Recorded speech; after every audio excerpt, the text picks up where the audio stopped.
Boys and girls, our goal today is that you are going to be able to use a box and bullet structure to help you form a thesis statement and then begin working on the first chapter of your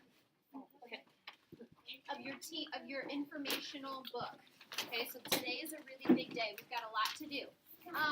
First of all, we're going to look back in our notebooks, and you should be doing that right now.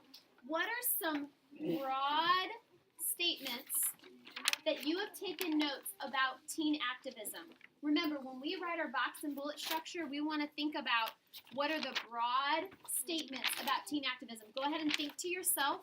You're going to go through and you're going to see notes that you've taken about Malala. You're going to see notes that you have taken about Alex. You're going to see notes that you have taken about specific people. But think to yourself, is that the broad statement of teen activism? So look through your notes. What are some things that we have said about teen activism as a whole topic? Go ahead. Okay, that's very broad. Teen activists are passionate. Okay, teen activism, let's start with a small step. If I were to say Malala was from Pakistan, is that a broad statement about teen activism? No, it's about teen activists, and it's that she's from Pakistan, but it doesn't really, that's very specific.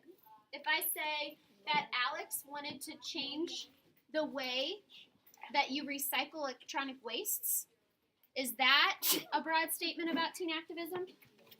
No, because that's very specific about Alex and what he did. I can use that later on in my book to give an example of it, but it's too broad. Okay, so here's what we're going to do. We're going to take a look at some other examples that I have written that are very broad statements. I want you to read in your head with me these 4 broad statements about teen activists. Okay? Teen activists get support in different ways. Teen activists need adult help. Teen activists get support from other kids. Few teen activists rely on themselves for help. Now, out of all 4 of those statements, there is one that is the most broad that would be considered our box. That's what we would want to put a box around. And then what would be our bullet? So think in your head. I want you to think by yourself. This is 1, 2, 3, 4. What statement is the most broad?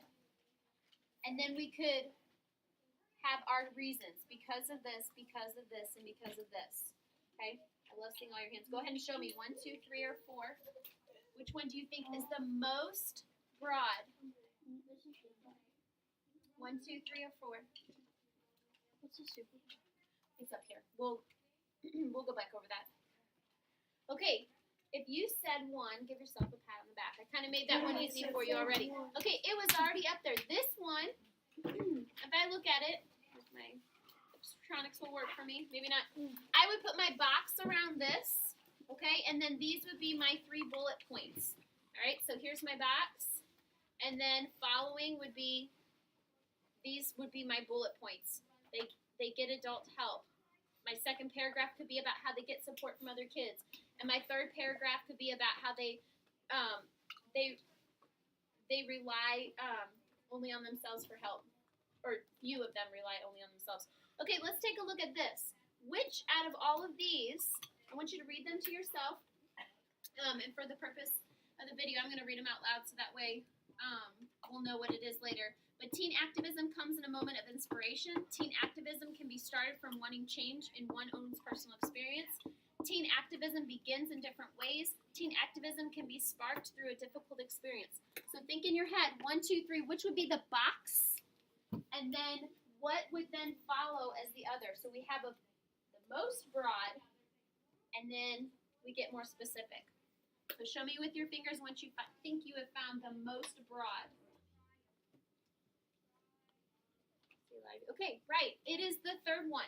All of these, okay, this topic, okay, and then I would decide how I want to order them in my paper. Remember, we want the best for last. So whatever I feel is the most, I think where we talk about they experience difficult situations would probably be the last one. So then I would have my box, and then these would be my paragraph 1, paragraph 2, paragraph 3. Okay? So here's what you all are going to be doing today. As we said, our goal is that you are going to come up with a box and bullet structure. Okay? After you come up with your box and bullet structure, you will be starting to write your first paragraph today. I will remind you a couple of things as you're writing your paragraphs.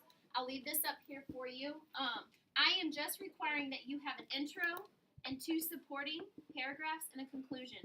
If you would like to have more than that, okay, so if you want to have 3 paragraphs, you're going to have 3 reasons.